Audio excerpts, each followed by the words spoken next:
Welcome back to the Holosky podcast. We are your hosts. I'm Steven. And Kyle. And it's Monday. You know what that means. We're here to help suplex the work week into the weekend, get it started off right. Today, I have what's probably going to be at least a two-parter. I've got a whole bunch of stuff put together on this Blue Man phenomenon. I stumbled on it on Reddit a couple months ago and started compiling as many encounters as I can find. Blue Man Group? Yes, that is precisely it. So get ready to hear that on repeat. Yeah, I wouldn't have figured you were into that, but you know, it's whatever. It's gonna be 37 episodes of just I don't even know a Blue Man song that even has a title. So Don't they just like beat on tubes and stuff? that's Slipknot. Oh, my bad. But we're going to get into that. Like I said, there'll probably be 2 parts, 3 parts, I don't know, after we get through the business. So check us out at all our social medias, Facebook, Instagram, YouTube, Twitter, TikTok, Discord, Reddit. Search up the Holosky Podcast, and we will be there. Come join the community, join the Holocult. You know the drill. Make it happen. Be cool. Just be cool. If you have a paranormal experience that you would like to share on a future show, Kyle is the man with the plan.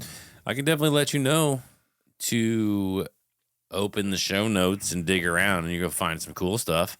Like if you want us to share your story with the rest of the world, we can do that for you. And then we can break it down and talk about it. Premiere it on our Thursday show. And all you have to do is write your story out, shoot it over to the email, which is going to be holoskypodcast@gmail.com. You can also record yourself and send it to the same email. You can call or text the holophone, which is going to be 618-556-0837. You can send us weird shit to Holosky Podcast, P.O. Box 145, Fielden, Illinois, 62031. Do that so we can get the holo train a moving. The Holo train runs on haunted items. This is true. This is true. All that energy, Cursed items. just pumps right into the train. If you would like to support the show, we have a Patreon.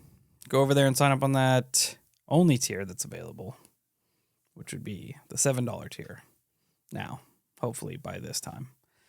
And get some extra content, ad-free shows, probably some coupons to the merch store, good stuff like that.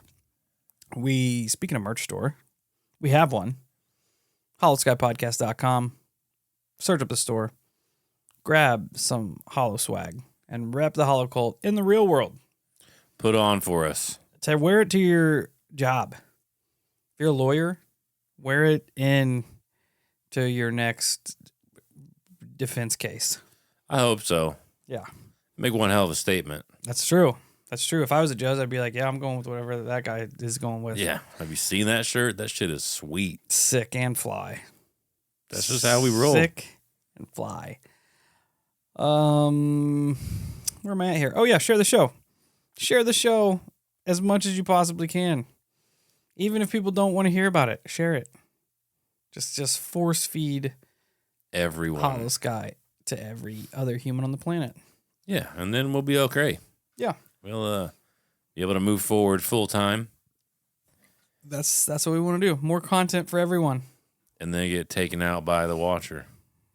I'm ready. I'm ready. You can also leave us a 5-star rating review wherever you listen to podcasts. Your podcatcher. If I find it, I'll shout you out. Like today, from our friend Biggest Riz.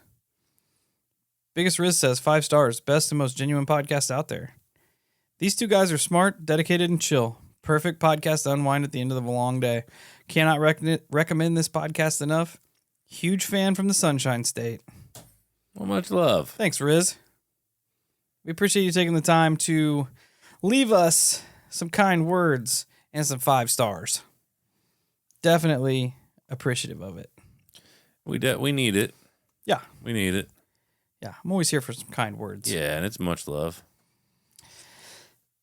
So, this blue man phenomenon. Blue Man Group, baby. Today is probably going to be more so just me reading through some of the accounts that I found and me and Kyle talking about them. The next show will probably be more of that, but then I kind of tie in some weird shit that I also found. So yeah, there's that. So I was digging around on Reddit while I was sick a couple months back, the end of January, and I saw this thread that just said, "Have you seen the Blue Man?" Sparked my interest, and I started to dive into whatever the phenomenon could be. This all started on the high strangeness board on Reddit. So a user posted, "I apologize in advance for this being quite long, but I wanted to get every detail I can remember into this one. I was 5 or 6 years old when I had a strange experience that I still remember quite vividly to this day. Before our backyard got reworked into an extension, we had a long deck patio with 2 large picnic tables that could seat 4, maybe 5 people. It was around summertime. I remember the sun bearing down and the warm breeze in the air. My parents were hosting a barbecue for a number of different people. A few relatives, some strangers. I don't remember everyone. I sat between my father and my uncle, and they were discussing some topic that I can't remember. I was really quiet as a kid. I just sat there playing with a toy while everyone around me was laughing and drinking and having an overall good time. I was sat at the far end of the table where I had a clear view of the backside of my house. On the upper top left corner was our bathroom, along with my parents' bedroom on the opposite side. I sat there, deep into the story I created with my toy that I was playing with, complete with mimicking explosion sounds and clattering of glasses around. The next part is where the strangeness of that day would come into effect. All of a sudden, all the laughing from the barbecue stopped. The clattering of the glasses stopped. I looked around to see what got everyone so quiet, looking from table to table, and everyone was completely fixated on my parents' bedroom window on the upper right-hand corner of our home. I looked up, and I remember sitting there with my mouth open. I had an aching feeling in the pit of my stomach. There was a man, presumably completely ultramarine blue from head to toe. There was almost a blur-like field around him, where it was uneasy to look at for an extended period of time, but I could not look away. If you want a more picturesque idea of what this guy or thing looked like in person, he was close to the Phantom virus in the Scooby-Doo Cyber Chase movie. Funny enough, give or take a few differences in appearance. He quickly threw open the latch of the bedroom window and had almost his entire upper torso hanging outside. He was angrily looking down on us. I remember he had his eyes fixed down toward the table left of me in particular. I can't remember anyone of significance sitting there, though. He would gaze around at all of us, where it was almost completely silent now. You might expect something other than what I'm about to tell you, such as he spoke some demonic language before fading away, or gave a creepy smile before disappearing, or something like that. But he simply looked down on us, eyes wide, looking pissed, before shouting, "Can you all shut up? I'm trying to sleep up here," before slamming the bedroom window shut and seemingly stumbling off inside. I sat waiting for everyone to stand up, scream, for my father to run upstairs to look for whatever was inside our house, but the quietness just stayed for a bit longer, maybe 6 or 7 seconds, before everyone just went back to laughing and talking and eating, right back into the conversations that they were being held 30 seconds before. Almost as if someone had snapped their fingers and brought them out of some sort of deep trance. Even at the age I was at the time, I knew that something was wrong with what had just happened. I was mystified that not one person there seemed to remember what they'd all saw, except myself. The only part of the event I can't quite remember is whether I sat there with the feeling in my stomach trying to convince myself whether we were all just pranked, or whether we had all just experienced some sort of mass hysteria, or if I went inside to check myself, where I cautiously ran upstairs into my parents' bedroom and there was nobody there and nothing was out of the ordinary, bar the bedroom window being off of the night latch and slightly ajar. I think those are 2 separate things. Can't remember whether they just sat there, but then they did go up to check the house.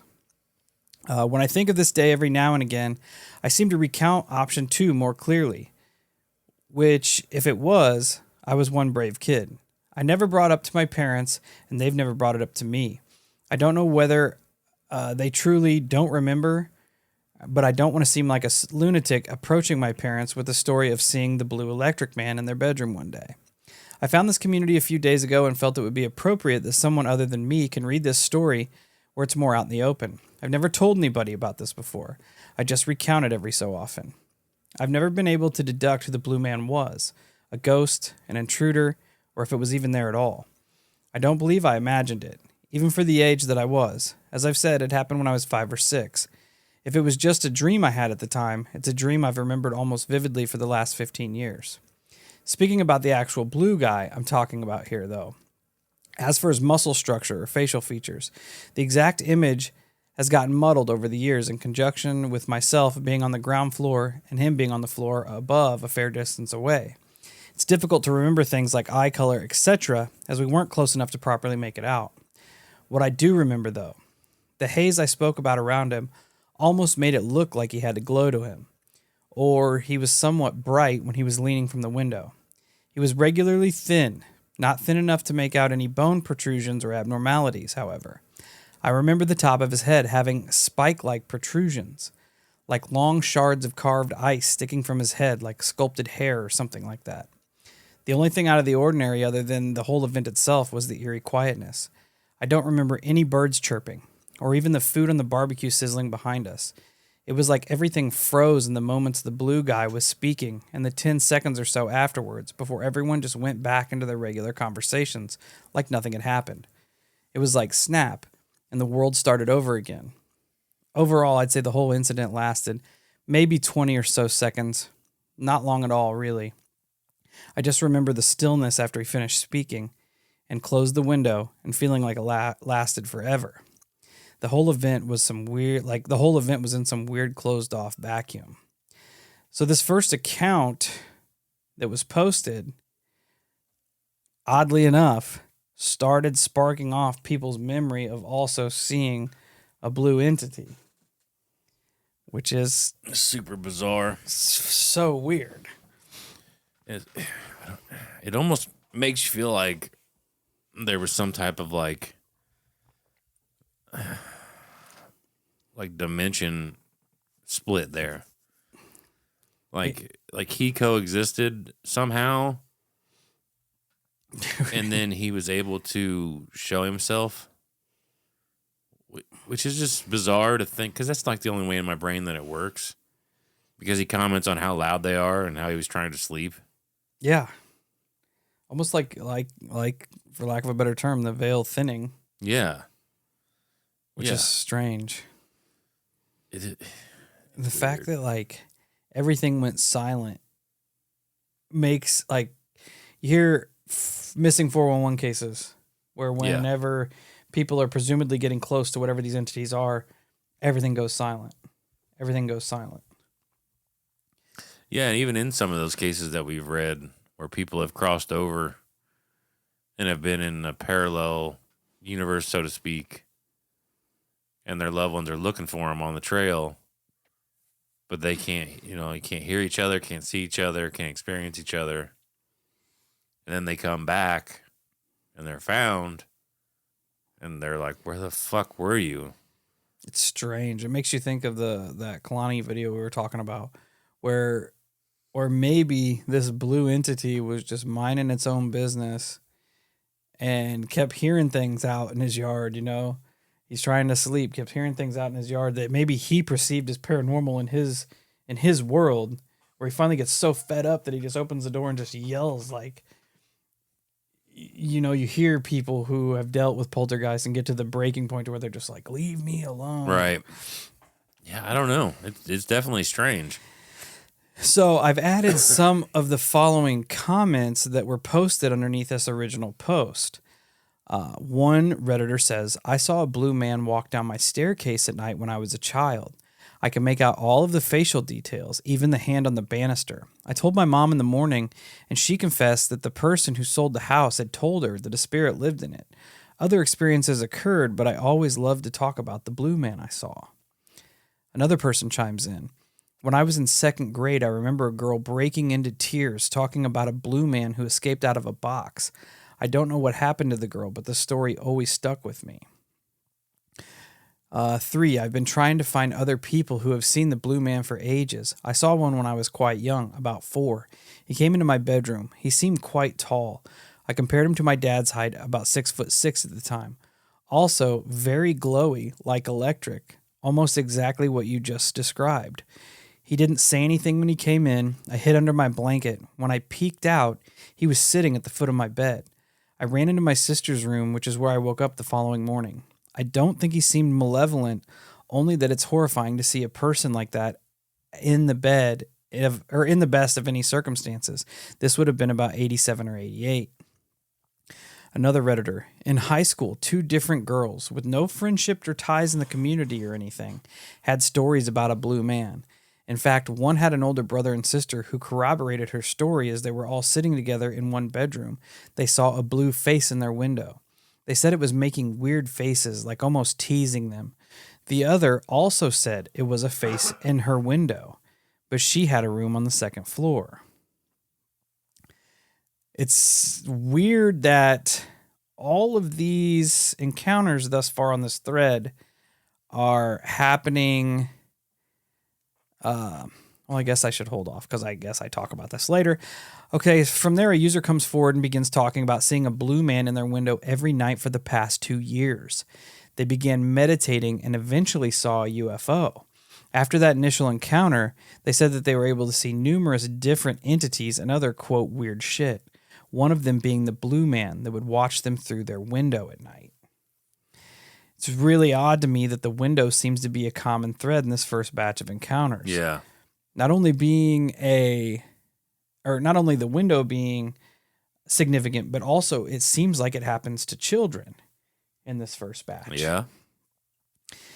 Which is terrifying to think that your children are somehow witnessing these blue men. It's weird that it's even a fucking thing. Like, that somebody makes a post where they almost inevitably assume you're going to be made fun of on Reddit, and then all of a sudden people pop off with, oh my God, I've seen one too. Me too, and me too, and me too. And yeah, it turns into this bizarre string of encounters that are unlike anything I've ever heard, because nobody, aside from the last person there after meditation, which could be completely not connected, nobody has mentioned very many alien qualities to me personally. No. Like your normal examples of them. So anyways. The fact that there's multiple, like, none of them are very like far-fetched. None of them are very like theatrical encounters. Just people seeing this and being like, what in the hell is this? Yeah, a lot of them are short and sweet, and because that's always something I look for too, is when they're like really dolled up. Yeah. And the fact that multiple people saw it with that almost electric type distortion is strange. It feels like to me, it feels like a barrier breaker. Yeah. Like it has something to do with them punching through the veil or something to that, whatever, however you want to describe it. But it just makes me feel like it has everything to do with them coming from a different plane of existence. And I had noted that the window seems to be the common denominator. And what if these windows are like literally or metaphorically some sort of portal to another world? Because a window is a break in a barrier. Oh yeah, for sure. I don't know. It's weird. But once I got off that initial Reddit run, I started searching up blue man encounters across the board with whatever, aliens, whatever. And I found this from Paranormal Catalog called The Blue Man of Studham Common. And the article goes, many think that over 50 years ago, aliens came to Studham, a peaceful village near Dunstable, Bedfordshire, United Kingdom. This belief was sparked by a strange story told by, again, 6 young boys in January of 1967, who said they saw something very unusual. The event occurred on January 28th, 67, around 1:45 p.m., right after their lunch. It took place near the Whipsnade Park Zoo. 5, 6, or 7 boys, all 10 or 11 years old, Alex Butler, Tony Banks, Terry Cahill, Colin Lonsdale, David Inglis, were involved. They were playing before school started up again at 2 p.m. at Studham Lower School. The sky was clear, though it had been raining earlier. The boys were near a footpath leading to a low valley called the Dell. This area, full of bushes and trees next to Studham Common, was a great place for them to play hide and seek. The boys were playing and having fun when all of a sudden a blue lightning bolt appeared. A 10-year-old boy noticed a small blue figure standing about 20 yards away next to some bushes. The figure was said to be around 3 feet tall, and it had a hat or a helmet that was about 2 feet tall. The hat looked like a bowler hat without a brim, with a rounded top. The figure's body was a shiny dark blue color, which made it hard to see the figure's shape and its details clearly. It had a large black belt that was hanging down, with a black box about 6 inches square in size attached to the front of it. The figure's face had 2 round eyes, a flat triangular shape where the nose should be, but had a split bluish blue beard, with 2 parts running down each side of its chest. There seemed to be a line or edge of hair or something at the top of the helmet or hat just above the eyes. The figure's arms were short and stayed by its side without moving. Its legs and feet were barely visible. When they tried to approach the figure, he vanished, as if he disappeared into smoke. Interestingly, they spotted him again, standing another 20 yards away. Each time they tried to get closer, he disappeared and reappeared further away. Eventually, the boys decided to hide in bushes and watch him from behind. The Flying Saucer Review, a publication that spoke to each of the children, said they started hearing voices that seemed like unintelligible chatter from somewhere near the bushes. The boys felt like the blue figure was communicating with others even though he didn't move. This made them cautious, so they didn't rush toward the figure anymore. They continued to watch from a distance until they saw him standing in the same spot for a 4th and last time. The boys ran to their classroom and told their teacher about it, who did not believe them. But the local media and people who believe in UFOs took it very seriously. Apparently, all the different stories from this book were from this event were gathered in a book titled "The Little Blue Man of Studham Common." However, at the time of this article, the writer was not able to track one down. It's weird Sounds like a damn Smurf. Because an artist's rendition of the description, I showed you a picture of this a while ago, made it look like some sort of gnome creature. Yeah, I mean, yeah, the initial description, like I said, it's like very Smurfy. Yeah. You know, it's unlike the first reports that came through, where it was tall, yeah, and humanoid. It's just crazy that an entity with that particular skin tone now bridges different descriptive characteristics. Like that they're not subtle either. It's not like a variation of. It is almost like a completely new version. Yeah. Of it, like it's something else than what the first people were seeing. And I made a little note here, because at that point we were deep into the Fae pancakes and all this weird shit that possibly it could either have been like some sort of screen memory because the children were so young that if it portrayed itself as like this little gnome-like creature, maybe it wouldn't be that intimidating toward them. But it also could have something to do with the area where they're at, being in the UK, being so ingrained in Fae lore that it would almost be more acceptable to see a Fae creature than a alien. Yeah. Right? Yeah, I mean, that makes sense.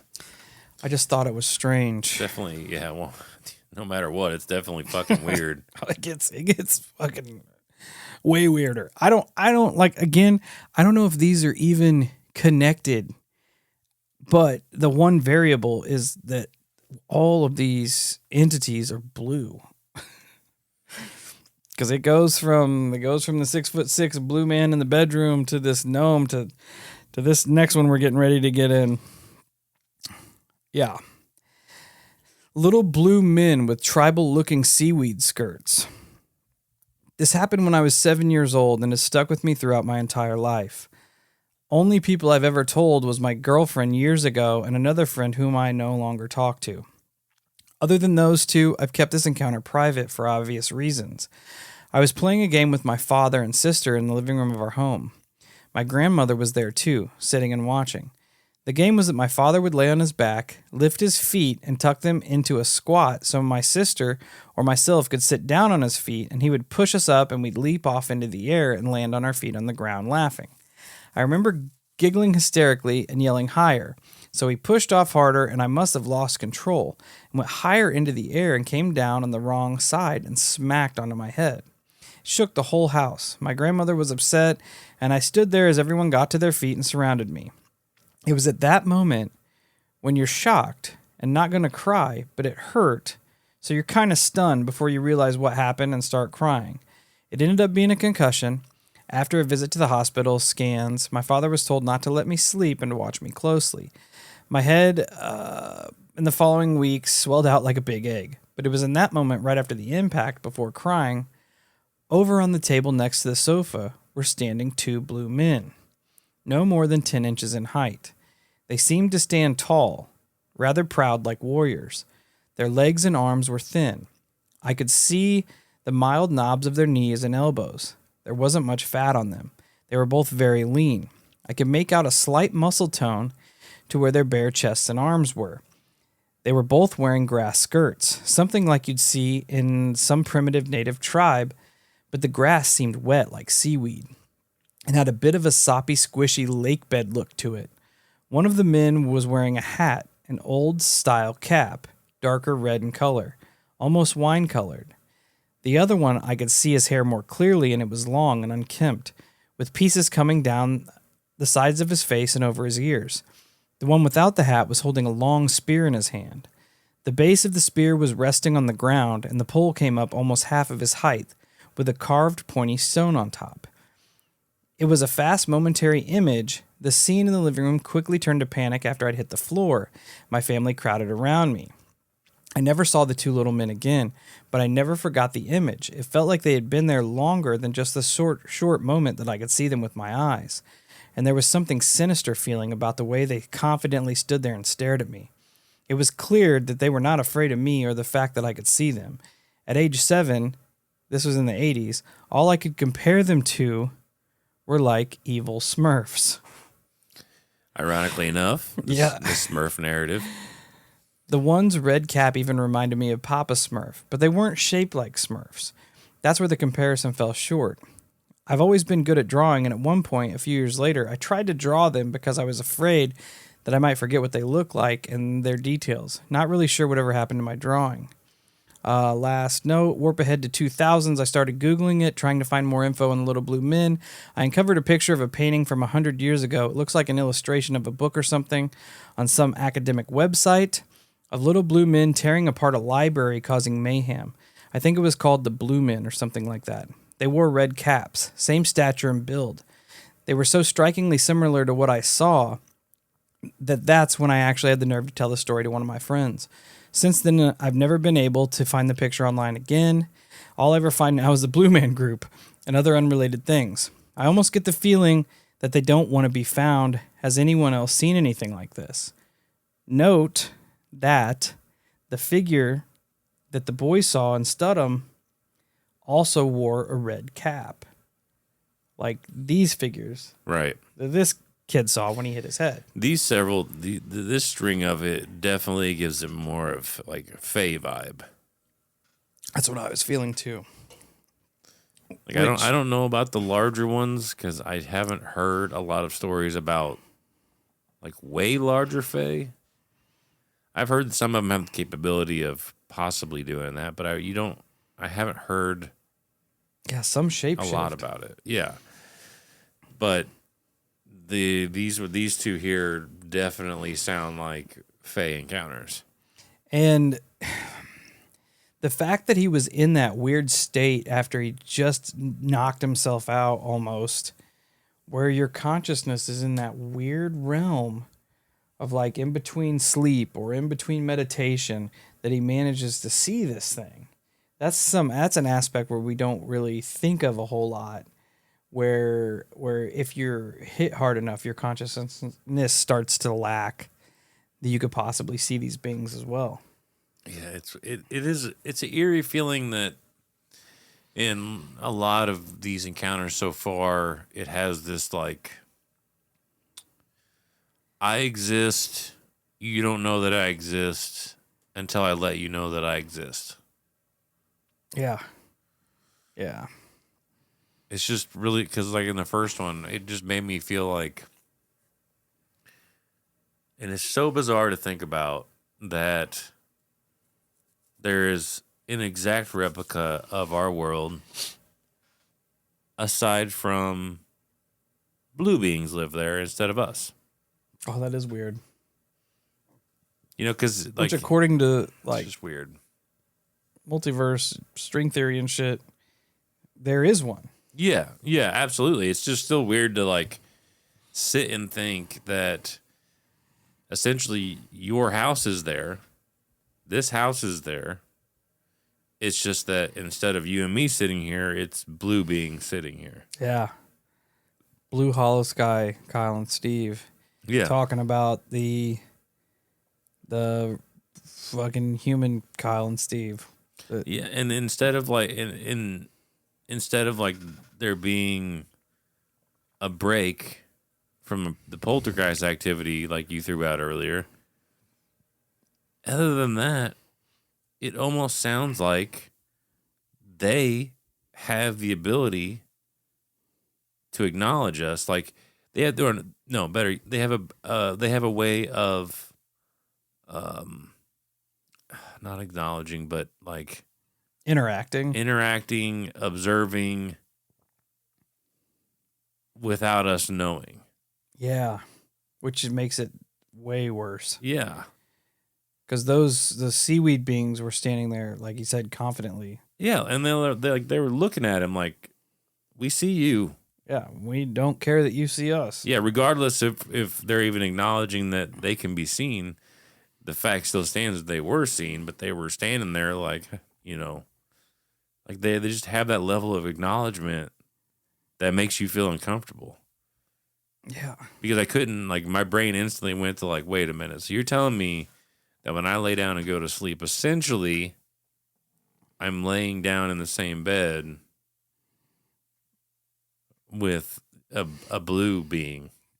That's creepy. Only not. I mean, you know, it's clearly different. It's a different dimension or however you timeline want to put it, but it's still very bizarre because it like the first one strikes me so hard.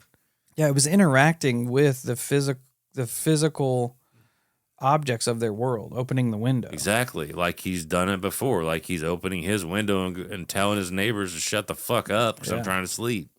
Yeah, it's weird. And it's super bizarre. It makes you wonder, like, did he pass through into their dimension, or did the little boy pass through into Blue Man's dimension? Dude, I don't know. It's really hard to work out in your head. It's fucked up. Where the possibilities could lie with that. I mean, it's just so open to interpretation right now. It's fucked up. It's really weird. So as I was diving and searching, I found a more recent account that almost felt like it had some sinister motives. So I pulled a couple of these from the Phantom and Monsters website. This one is recent. This happened in the summer of 2016. I'm at a big bonfire gathering at a place called the Desert, a large wooded area where the Missouri River runs through it. There are sandy riverbeds all over the place. There's a big, crazy, complex path that goes through this wooded area, and all these dirt bikes fly by all the time. Anyway, it was about 11 p.m., already dark. I'd gone to my car to grab a smoke and decided to take a leak while I was away from the friends. I also want to mention I wasn't under the influence of anything, as I had been asked to be the designated driver that night, which makes this encounter all the more bizarre. So I heard my name called from this real dark area of the woods. I called out, "Yo, I'm pissing. What do you want?" No reply. So I shrug my shoulders and finish up. Then I hear my name called again, only from far opposite side of the wooded area. So I holler again. No response. I start walking into the woods on the dirt bike path, thinking someone's screwing with me. I thought I saw something, a bright baby blue color moving around the trees. So I stop and I hear my name called, or should I say whispered, from literally all around me. Oddly enough, I had no fear and kept walking forward toward the light that I'd seen. I'm quite a way into the woods at this point. I can no longer see the bonfire, and it was a huge fire. I started seeing the blue thing again as it stepped out from behind a tree. It paused long enough for me to make out what it was. It was a glowing figure, very skinny, probably 8 feet tall, but it was the most beautiful blue color I'd ever seen. Now, most people would have turned tail and ran like the wind, but this thing emitted some sort of mesmerizing, almost love vibe in which, now looking back on it, I felt pulled to it. Felt like I went into a trance state, so I kept walking toward this thing and actually picked up my speed because in my mind I'm thinking, I got to get to this figure because I want to hug it. Like I was thinking that this is beyond me. The feeling I had running through my mind was so backwards, I can't even describe it. I'm probably like 100 feet from this thing, and I can see the details in it, such as the definitions on its face. I can see that it has 3 fingers, which point it didn't scare me one bit. So I'm standing and looking at this thing, and I start jogging toward it. Yes, jogging. I then suddenly stop on a dime, metaphorically speaking, and the thought slams into my mind. If you take one more step toward this thing, no one will ever see you again. You'll be another statistic of people that go missing in the woods. Going from an almost elevated love state to absolute sheer fear is an odd sensation. Anyway, I start to just back up slowly. This being actually starts taking steps toward me. Well, hell, I thought this thing was going to come running after me, so I cruised like a marathon runner and started screaming my friend's name. The second that the bonfire came back into view through the trees, I'm very lucky that the path I had chosen to take was a straight shot from where I'd started, because the rate in which I was willing to follow this thing easily could have drawn me into taking all kinds of pathways and got me quite lost in this huge wooded area of crisscrossing dirt bike trails. When I got back to the bonfire, I told everyone what had happened. A few went into the area with flashlights looking for this blue being, but to no avail. Apparently, I had been gone for over an hour. It only seemed like 20 minutes. Anyway, there was some kind of entity or entities that dwells in the woods of Kimball Bottoms, aka the desert in Bismarck, North Dakota. Creepy. It is extremely creepy, and aside from the 8 foot, it definitely gives me Fae vibes. The fact that it almost like possessed him, you know? Oh, yeah. Or, it's like a drugging. Yeah. Ooh, like put him in a trance. What is it? What's it called when like a magician? Hypnosis. Hypnosis state. Yeah. Hypnosis state. And the fact that he was like love bombed by this thing, he had this overwhelming feeling like that's emotional manipulation there. Yeah. In my gut, when you were reading that, I knew that it was a no bueno situation. Like they were luring him in, but it's reminiscent of things we hear in regards to face situations. Yeah. You know, it's just the mimicking of voices and the luring them into the woods, and then I mean, missing time could be the equivalent of the hypnosis state or entering into the Fey realm.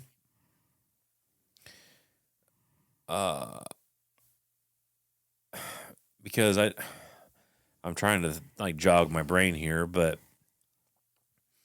I don't think we've heard any encounters where they're essentially being lured to the ET or mimicked by the ET or have that innate feeling Like a lot of people have the sense of dread and whatnot, but I don't know that I've specifically heard the quote of, I know that if I go with this being, I will never come back. I'll be a statistic. Yeah.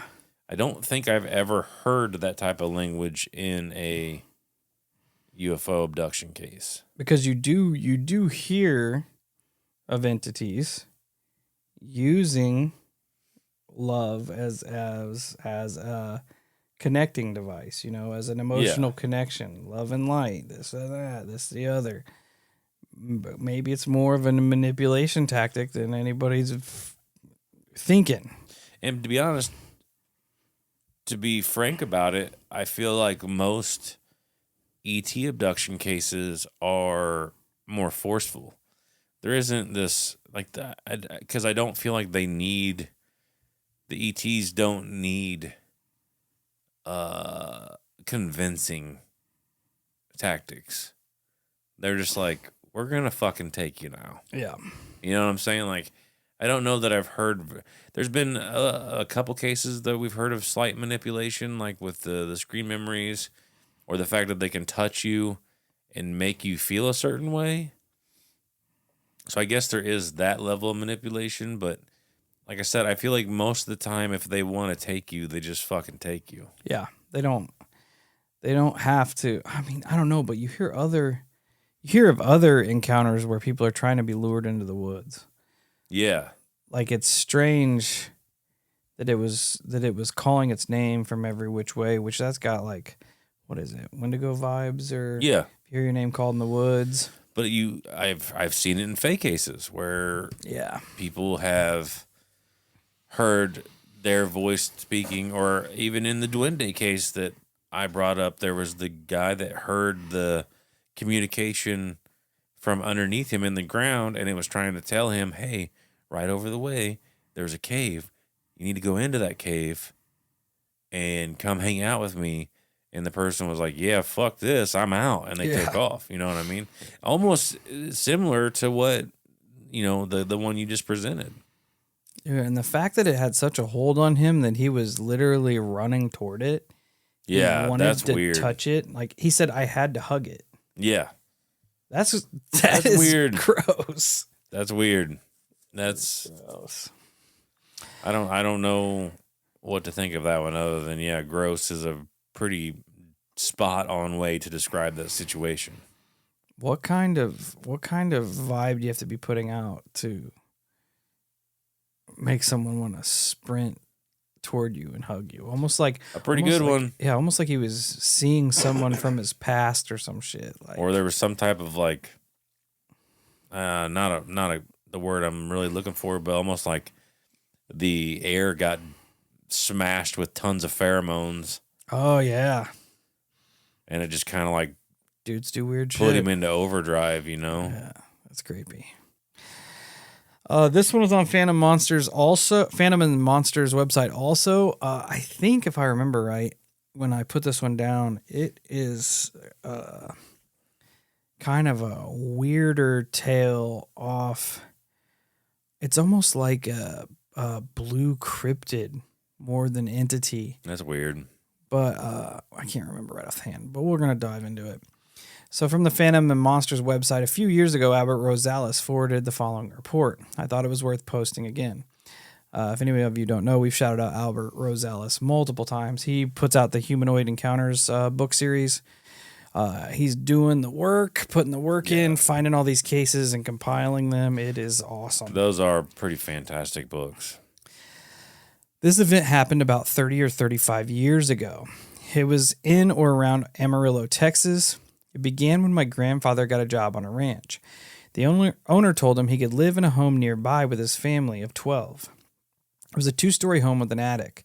The strangest thing was that the house was surrounded by sand dunes. No plant life was seen within several hundred feet of this house. No unusual happenings for a couple days until my Aunt Betsy discovered something. It was a den of wolves with their pups. The next day, she brought my grandfather to show him the den. When they got there, the wolves were all dead, and the pups were missing. They were butchered by something with huge claws. This left them with a sense of dread. The night after they discovered the wolves' remains, my grandfather had a dream of a little angel telling him to take his family and leave now. It kept begging him to wake up and leave immediately. He woke up and realized that it was only a dream. He then realized that he had to go to the bathroom. This meant he had to go outside to the outhouse. It was a little distance from the house. When he got there and sat in the outhouse, something caught his eye. On a nearby hill stood a human-like shape with red eyes staring at the house. The words of the little angel echoed in his mind. So when he was done, he slowly walked back to his home. Earlier that very night, my grandmother had a terrible feeling and sent my uncle Ray with his family to check up on his brother. Ray was almost out of the house when the car ran out of water. He remembered there was a well nearby and went to go get some. He didn't get too far when the thing with the red eyes came in front of him. He ran back to the car and told his family to run to the brother's house. He grabbed a shotgun and a Bowie knife so he could buy his family time to get away. Ray made sure that the car was between him and the creature. The creature quickly charged him. He shot the creature nearly point-blank range several times to no effect. He tried to stab it, but almost got slashed by its claws. Then he ran fast as he could into the house. The creature followed, but suddenly stopped short of the hill. By then, the entire family was awake and saw it standing on the hill. Grandfather told all the girls to get in the bed of the truck and covered them with lots of blankets and other stuff to make a barrier in case the creature jumped into the bed of the truck. The men were in the cab of the truck, staring at the hulking being. They drove past it, praying it didn't attack them. Its gaze was on the house. Suddenly, it jumped off the hill and began to chase them. It stopped short of the line where the sand ended and the grass began. Grandfather went to the owner and told him what happened. The next day, they went to pick up their belongings and saw a sight directly out of a movie. The owner was there with his ranch hands, the police, and what appeared to be military-looking people. It seemed that they knew about it for a while and that the family was bait. Our canine unit went to investigate. The first floor of the home was totally destroyed. The second floor, the same as well. The dogs got a scent of something and started to bark at the attic door. When the officers opened the door and let the dogs loose, everybody heard the dogs fighting with something, and suddenly the dogs were thrown out of the attic windows like rag dolls. They were both almost skinned alive. 2 officers inside went into the attic to see what the hell was going on. Everyone outside heard lots of gunfire and then saw one of the officers also thrown out of the window. He was dead before he hit the ground. When everybody looked back toward the window, they saw the creature clear as day. It looked like a big, bald, blue-skinned man with red eyes and sharp claws. The high-ranking military man ordered its destruction. Everybody opened fire on it in the house. 2 guys threw grenades into the attic, and it exploded. The house was then set on fire. Grandfather and the family left, but later heard that the only body that was found was the other officer. Footprints were found leading away from the house. Nothing of it was ever heard from again. Well, fuck all that. Bro, that's a military... Dude, I don't even know. Yeah. I don't even either know. because I was like, I did not expect the description to go that way. I expected the description because you said cryptid, and I'm like, maybe it's more like a dog man or a Bigfoot. And then I was trying to like formulate something in my brain, like, well, I mean, if you look back to some of the ancient gods that are depicted as blue, like they have oddities about them. You know, you look at, like, I think it's Shiva. She's got a ton of arms. Like there are these paranormal aspects to them, so to speak. And not to say that it doesn't apply to this case, but this guy he's just there to fuck shit up. Dude. And it almost holds a certain air of feeling of truth about it because it was passed on from the grandfather and like the great aunt and shit. You know, you feel like that holds... It seems to have a lot of detail to just be like scary, like, hey, don't go out in the desert. You know? Yeah. I don't know. And it's, you know, not only is the encounter itself bizarre, but the response to the encounter is bizarre. The fact that the military shows up and it seems like they knew about the entity and were using the family as bait as bait to lure them out or lure this being out.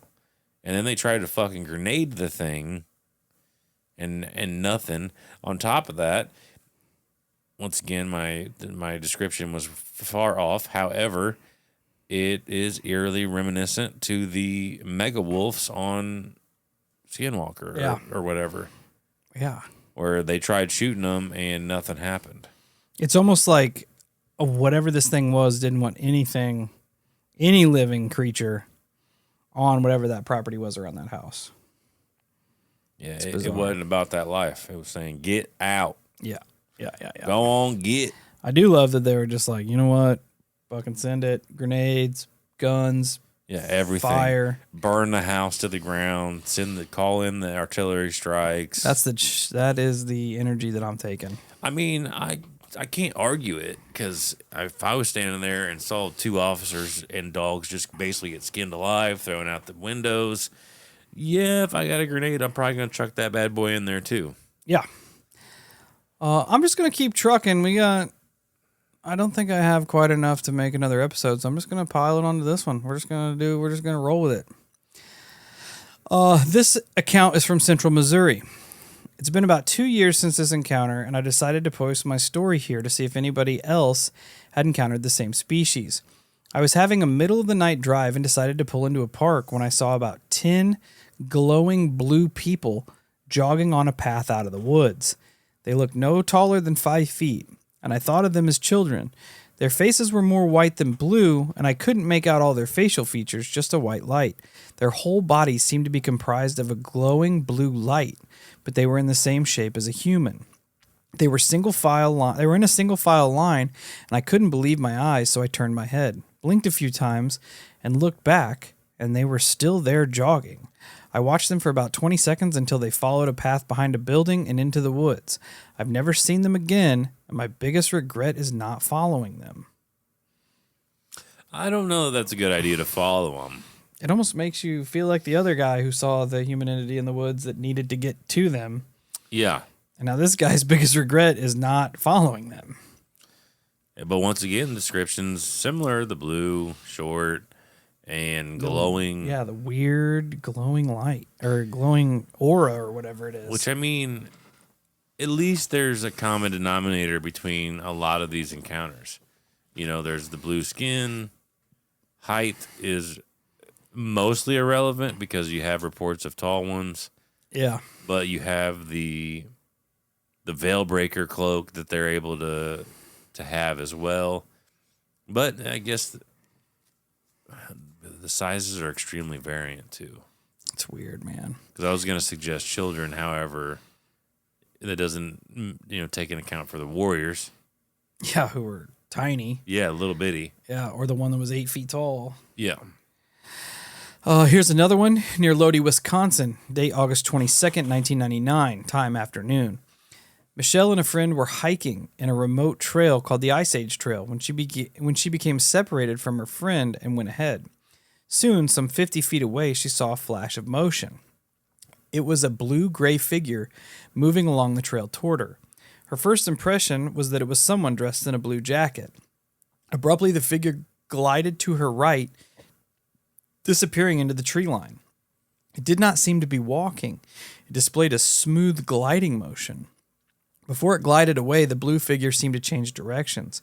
As it turned, the witness noticed a long blue plume of something waving from behind its head. Startled, she turned to her companion who'd just come up behind her. She told him what she had seen, and both went to investigate the path where it had disappeared into the bushes. Nothing was seen there. Again, almost the same weird, blurry feeling. This is weird that it glided and didn't walk. Yeah. And it's just weird. There's these subtle variances between them. Yeah. Between the encounters. And I just cannot put my finger on it for the life of me. It still feels ultra fey to me, though. Yeah. Outside of, them being their own version of whatever the fuck they are, it just has this very, fey feeling. I've got a couple more here. This one, date of the sighting, September 1st, 2011, between 1 and 1:30 a.m., about 5 miles south of Norton, Kansas. The witness called the day after his family experienced a terrifying encounter with an unknown entity. He left a voice message. I later called him and conducted an interview. A clip of that interview can be heard above. I tried to access the clip on from this specific encounter, but the file was not there anymore. The family was traveling north on Highway 283 and ran out of gas. The witness's wife, brother-in-law, and 2-year-old daughter, black Labrador dog, were in the car. They immediately noticed at least a dozen blue or white lights that appeared to be playing leapfrog to the northwest. The witness flashed his lights, and the lights immediately began to move closer to his vehicle. First rule of seeing lights: do not flash them with other lights. What is with all these noobs out there? Just stop. Oh, there's a bunch of weird lights out there. Let's flash our stuff at it and get its attention. Not smart. Dummies. Come on. Do better. There was one large light and several smaller lights. Then a bright flash occurred near the car. The next thing they saw were 3 entities in a nearby field with glowing blue heads. They were dressed in a type of robe. The entities began approaching the car. The family feared for their lives. The witnesses called the sheriffs in nearby Norton. The dispatcher answered, but had trouble following the witnesses' conversation. The cell phone then went dead and the call was dropped. About 10 minutes later, the dispatcher showed up. At that point, the entities disappeared. The wife of the witness called her mother, who later came with some gas. They traveled into Norton and filed a report with the sheriff. The sheriff did not believe their account. Note, the person who wrote it said, in my interview, I found the witnesses sincere and definitely convinced that they had experienced something unusual. I erroneously thought that the sighting happened on July 1st, but it was September 1st. Source was the UFOs Northwest, I think it's magazine, maybe. Another one I've got here from Reddit. Redditor says, I saw them in Nashville, Tennessee, suburban neighborhood, looking into a car engine late at night. Oh, that's not weird. We've heard that before. Yeah. What was that? The faceless. Yeah. Looking into the car. I initially thought that they were white, but they were kind of a bluish purplish color. Reading about UV light, I saw people who are missing the lens on their eye talk about ultraviolet colors most humans can't see being similar to that. Like whitish, purplish, bluish people. So maybe it was maybe they were putting off an ultraviolet glow.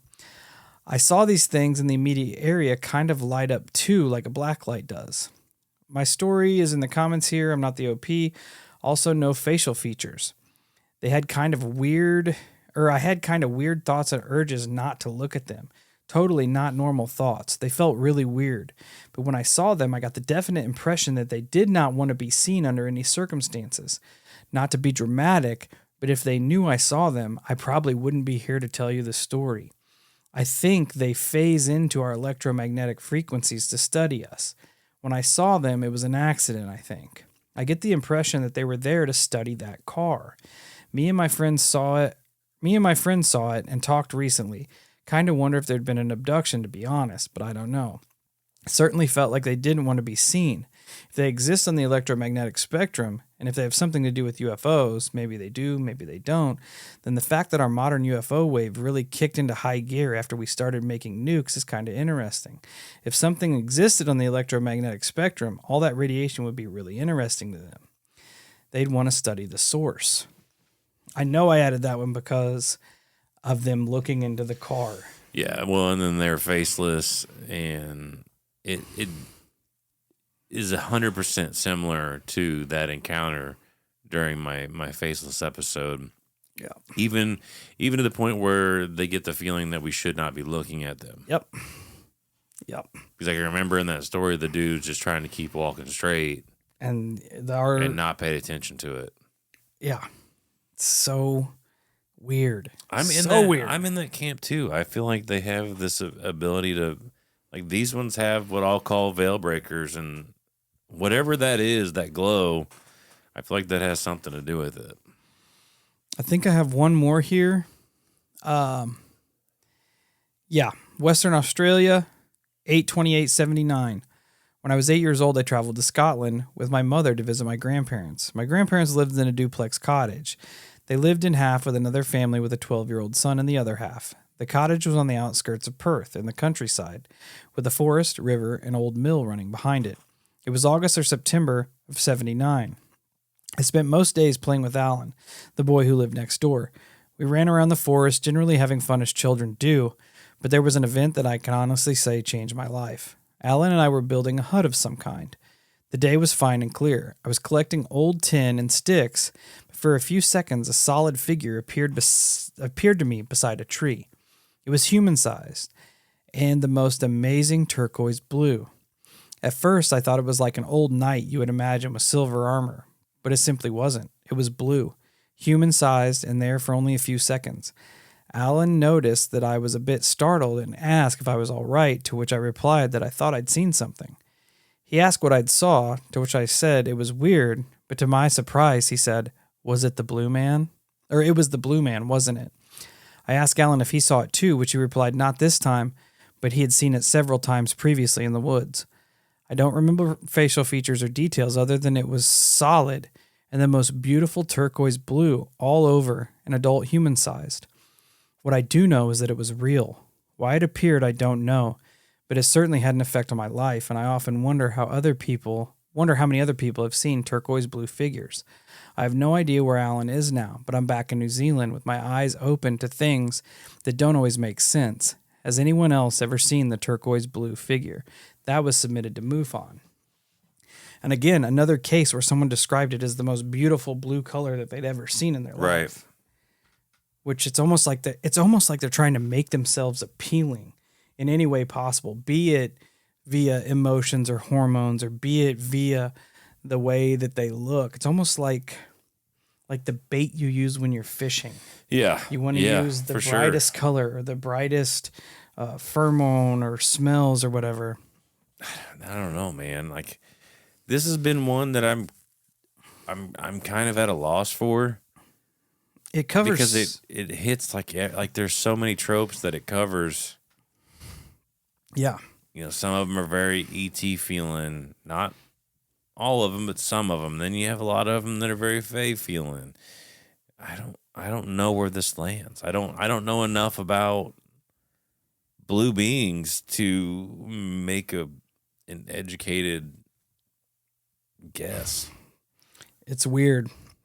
The more that I read, when you type in blue beings, as you already touched on, it starts to hit on like old gods. Yeah. So the fact that so many people are seeing these beings really make me wonder what their context is. Some are tied to windows and children. Some are tied to UFO encounters. Some are tied with meditation and sleep paralysis. Again, like we stated, some, like throughout our history, you have beings that are or were worshipped as gods that are portrayed with blue skin. You have Vishnu from Hinduism, blue skinned. The goddess Kali, blue skin. She represents the force of time, carrying both destruction and creation, the life of life and the universe.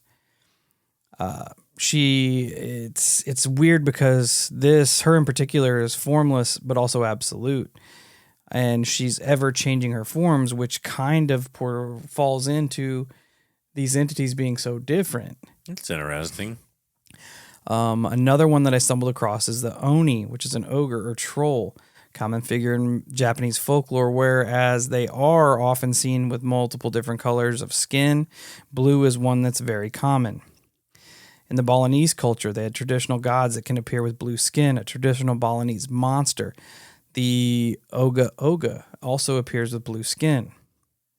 So all of these lore and god-type entities are coming through with blue skin. In Aztec mythology, creator gods are the only four... I'm going to butcher these. Man. Okay, anyway, the children of the creator couple.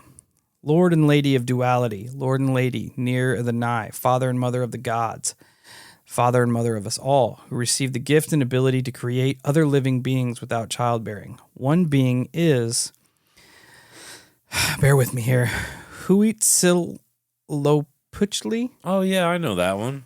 The god of war and will, Lord of the sun and fire, ruler of the south. Well, he sounds friendly. He's the god of the sun, the Aztec principal god.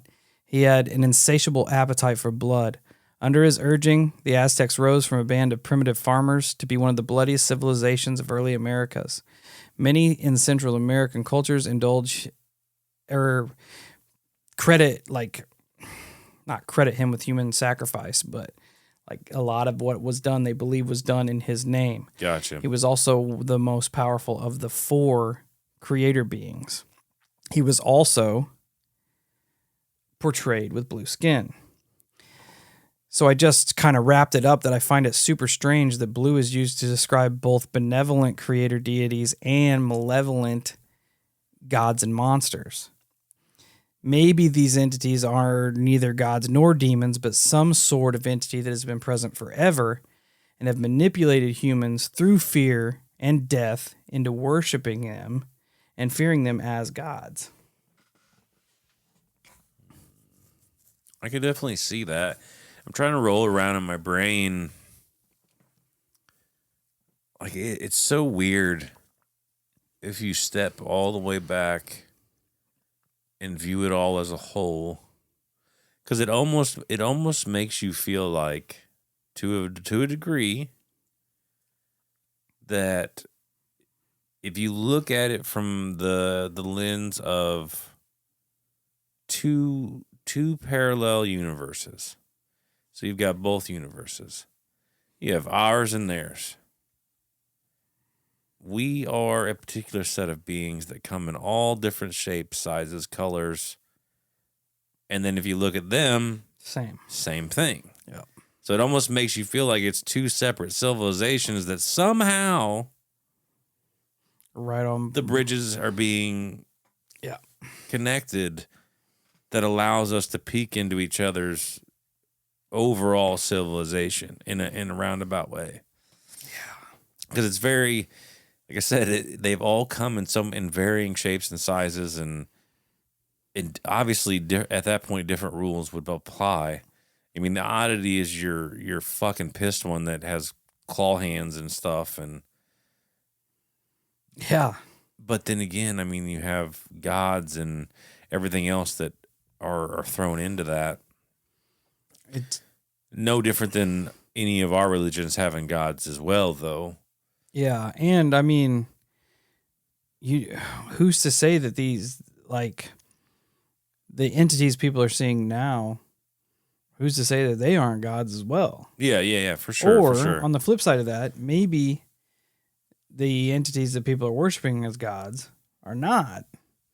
They are just these entities, these beings that people are seeing, and they don't have any other way to describe it or portray it or to put it out there other than it being a god. I mean, I could easily see that being the case too, because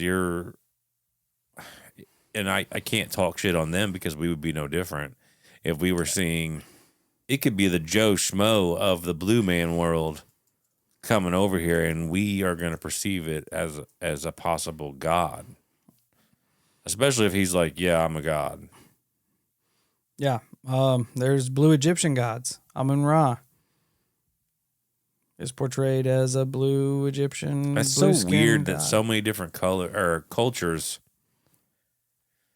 had similar experiences.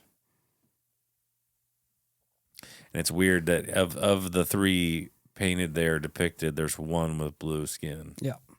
So they had, it has to have some sort of representation. Yeah, well, and that's in that case there, that's where I'm always going to be a little bit more curious. Like when you have different cultures across the planet that have the similarities, that's interesting. Yeah, because I mean, it's across the board, all the way from Southern America to Egypt to, India, all across the gamut. They're seeing and interacting with whatever these blue entities are. Yeah, and that gives me more of an understanding that I'm not going to be able to tell you what it is, but they're definitely seeing and experiencing something. Yeah, I mean, these things are also jogging in a park in Missouri. So I mean, you got to get your run in. That's true. Got to get that cardio, son. So when I told you all this was going to be multiple episodes, I lied because we somehow made it through 6,500 words in an hour and 10 minutes. That is weird. But Yeah, weird case there that covers a gamut of paranormal, everything from fae to UFOs. Again, it kind of ties in with this broader picture that we are beginning to paint. It's really confusing, like, because I can't sit here and like nail it to the wall on what I think it is. You think it's alien or fae or this or I have no fucking clue. I really don't. I'm at a loss for this one. Almost leads credence to maybe all this shit is connected. I'm sure that it is. Like I'm the more you stumble across stuff like this, the more that you almost have to lean in that direction. Like, I don't know. It's weird. I don't know. It is weird. Holocult, help us out. What is it? Yeah. What are they? Have any of you out there seen the blue entity? Seen the blue man? If you have, shoot it over for a listener experience. Yeah. And hopefully it's not the really mad one that likes to throw dogs out of windows. Yeah. That's just a dick move. That's impenetrable. Yeah. Whatever that means. To grenades. That is pretty gangster. Bro. It's a blue Bullets, man 50 Cent. Grenades. Structure fire. Yeah. And just walks away. You know what he left? Just old dude's body. Carnage. So yeah, if you've seen it, send it our way, because you're not the only one. That being said, check us out on all our social medias. You know what they are. Until we meet again, stay safe, stay weird, and if you have encountered the blue man or do encounter the blue man, you have an urge to run up and physically embrace it, don't be another statistic. Just don't do it.